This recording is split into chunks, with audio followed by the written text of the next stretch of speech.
So, you were online, found you a project car, everything's looking good. Let's go over this idea.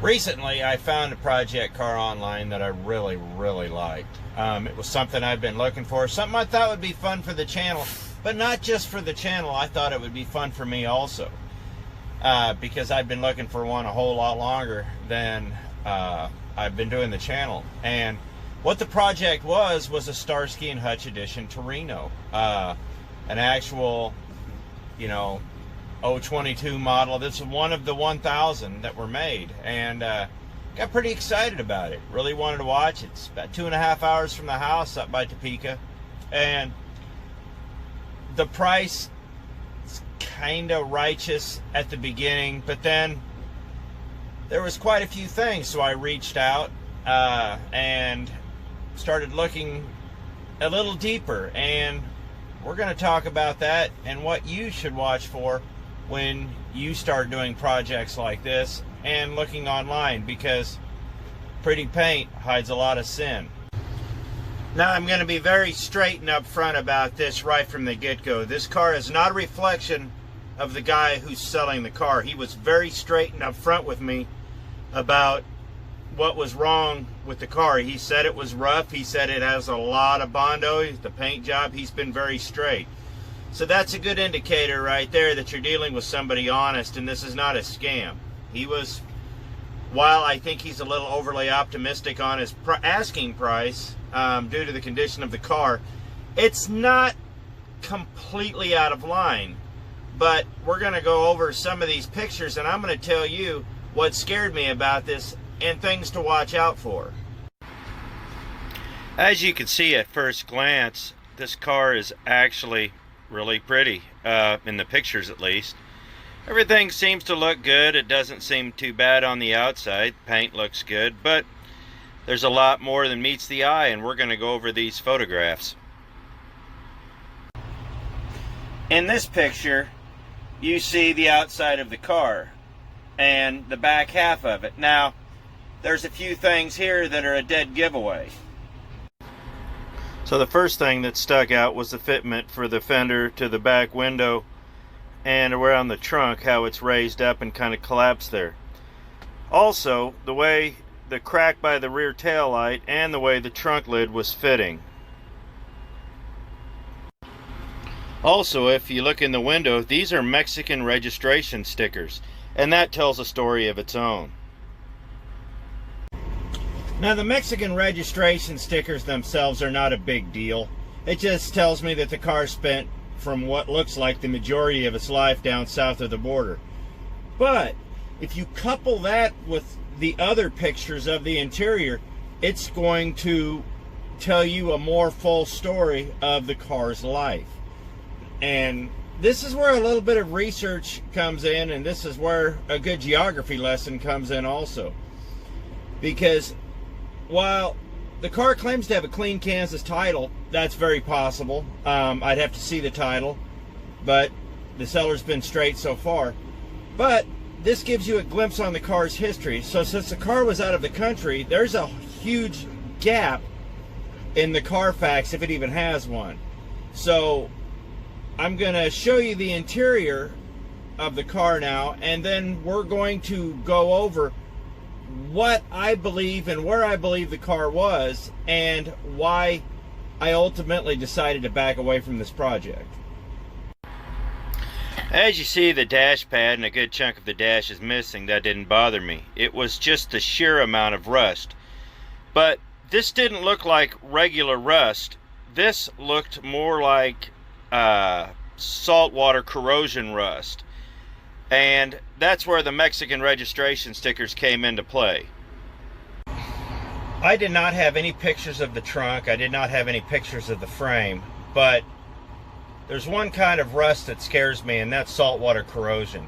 If you've ever dealt with cars that have a lot of rust, or you've dealt with projects of this nature, you're going to know that things rust in very particular ways. Regular freshwater corrosion from a car that's been sitting, it's going to rust in certain particular spots and certain particular patterns. This was just an all over kind of rust, but it didn't rust on the higher spots.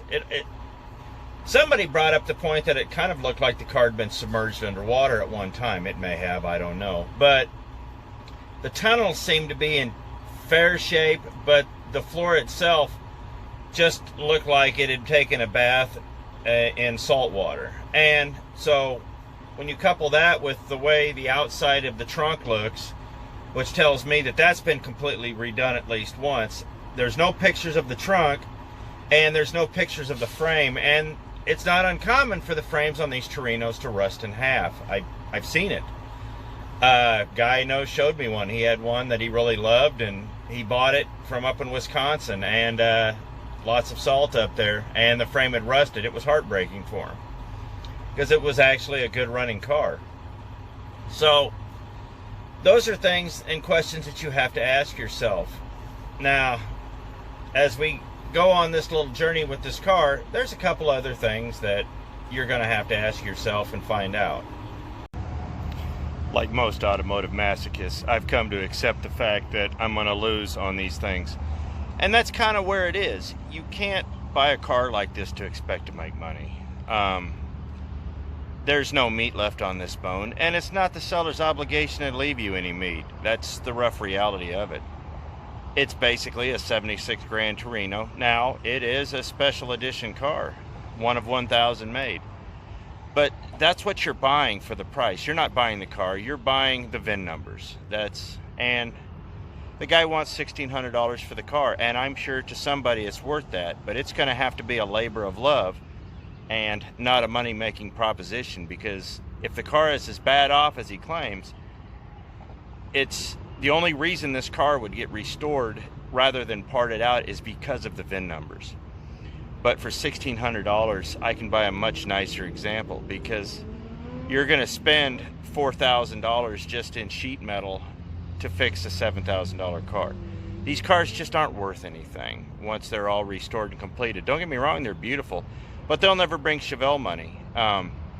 If this was a Chevelle or a Mustang, I absolutely would have just figured out a way to wire him the money and gone up and got it.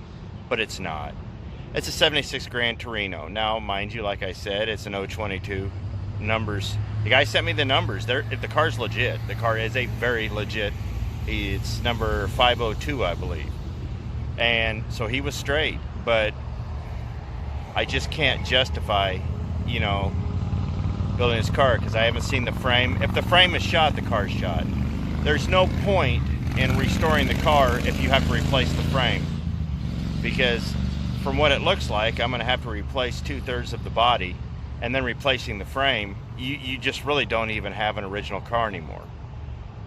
And the engine's not original on top of that. So, like I said, the price of the car is a little optimistic for my blood. Somebody out there is going to want it. I, however, just can't justify it. And which is sad, because if the price would drop, it would have to drop at least $500 for me to go up there and even look at it.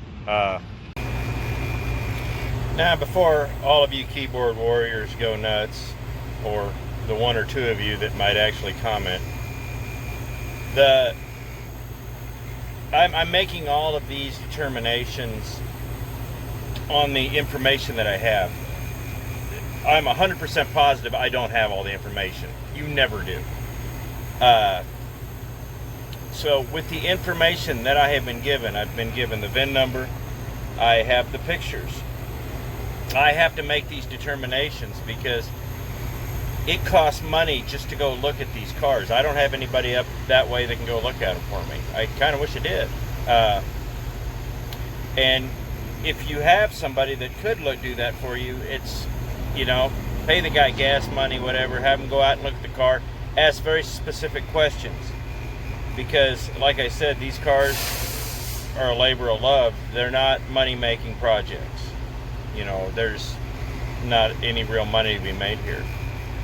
But if this is what you want and you think you're capable of it, then the price is kind of moot unless the guy's being an idiot about it. But that's kind of where we're at with this project. There's not a whole lot to this video. It was a project that I've been curious about, and I was going to go out and look at when I got home, hopefully tomorrow. And me and Red talked about it. We've talked about it a couple days. We've gone over the pictures. I've sent the pictures out. I've sent the numbers out. I've done my research. Always do your research. That'll pay off in the end. Because going out and seeing a car sight unseen, you only have the information that's presented to you, and the facts are only as factual as the guy who gave you the facts. You know, I've dealt with enough cars. I've owned over 100 cars in my short life, and you know, I've seen all the tricks. Well, not all of them, but I've definitely heard about most of them, and I've had a bunch of them played on me. You want a clean title, you want a decent price, and you want to know that this isn't going to be a yard queen for the next 15 years. And in my case, it was going to be. So that's where we're at. Like I said, the car's legit. It's a reasonable, it'll be a reasonable price to somebody. So you have to ask yourself, is the car restorable? If it was a straight 76 Gran Torino, absolutely not. The only thing you're buying with this is, like I said earlier, the only thing you're buying with this is the VIN number. You're buying the package. You're buying the rarity of the car. You're buying the image. You're not buying the car for the car. You're buying the car for what it represents. That's an important thing to remember. But if it was just a straight 76 Gran Torino, I would have just bought it to strip it. It's just, it would all depend on what the trunk and the frame look like. But if they look like the rest of the car, it's just not worth it. So I appreciate it. If you have any comments, let me know. The car is for sale on Facebook at this moment, so check it out. It might be a fair price to you, so I appreciate it. I hope you like this video, and we'll catch you next time around.